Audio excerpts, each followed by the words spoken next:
সময় সুযোগ বুঝে এবার বিয়ের পিঁড়ি থেকে মিখাকে সরিয়ে বিয়ের আসরে এবার কুসুমকে আয়ুষের পাশে বসতে বাধ্য করলো আর ঈশান। হ্যাঁ বন্ধুরা, ভিডিওটা লাইক দিয়ে দেখতে থাকুন। যে মুহূর্তে কিনা মেঘা সম্পর্কে সমস্ত তথ্য প্রমাণ একত্র করে ফেলা মাত্র ঈশান যখন বলতে থাকে যে জাদুকর, আমি এবার তোমাকে মাথার দিব্যি দিচ্ছি যে করেই হোক না কেন আমার ভাইদের জীবন রক্ষার জন্য এবার তোমাকে হস্তক্ষেপ করতে হবে এবং তার জন্য আমাদের হাতের কোনো রকম কোনো উপায় নেই এবং না তো আমাদের হাতে সময় আছে যে আমরা কোনো কিছু ভাবনা চিন্তা করবো। তাই এই মুহূর্তে আমার মাথায় যে প্ল্যানটা আছে তোমাকে সেটাই করতে হবে এবং তুমি এর থেকে অন্য কোনো কিছু করতে পারবে না, তোমাকে কথা দাও। ঠিক সেই মুহূর্তে কুসুম যখন বলতে থাকে যে কিন্তু ঈশান সাহেব আপনি আমাকে কী করতে বলছেন, আমি তো সেটাই বুঝতে পারছি না। ঠিক সেই মুহূর্তে অনুশ্রী বলতে থাকে যে ঈশান, আমরা একবার বরঞ্চ মনির সঙ্গে এ বিষয়ে ডিসকাস করে দেখি না।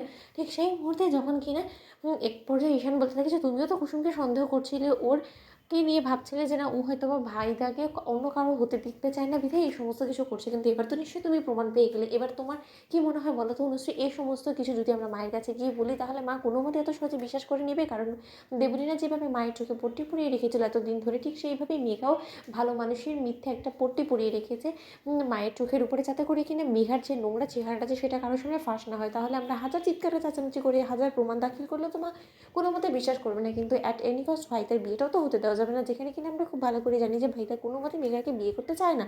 অন্যদিকে যখন কিনা অনুশ্রী বলতে থাকে যে কিন্তু ঈশান এখন উপায়, ঠিক সেই মুহূর্তে অবশেষে উপায় ভাবতে ভাবতে যখন কিনা সেই কাঙ্ক্ষিত দিন চলে আসে যেদিন কিনা আয়ুষের বিয়ে হতে চলেছে, ঠিক সেই মুহূর্তে যখন কিনা কোণে সেজে মেঘা বসে থাকে এবং মেঘা বলতে থাকে যে আর কিছুক্ষণের অপেক্ষা মাত্র, তার পরবর্তীতে এই মেঘা হবে গাঙ্গুলি গ্রুপ অফ কোম্পানিজের ওনার এবং তার পাশাপাশি এই গোটা গাঙ্গুলি বাড়িতে রাজত্ব করবে এই মেঘা। তার পরবর্তীতে সমস্ত স্থাবর সমস্ত কিছু ইন্দ্রাণী গাঙ্গুলির কাছ থেকে আমার নামে লিখিয়ে নিয়ে আমি এই বাড়িতে রাজত্ব করব এবং ইন্দ্রাণী গাঙ্গুলিকে পথের ভিখারিতে পরিণত করে ঘাট ধাক্কা দিয়ে বাড়ি থেকে বার করে দেবো।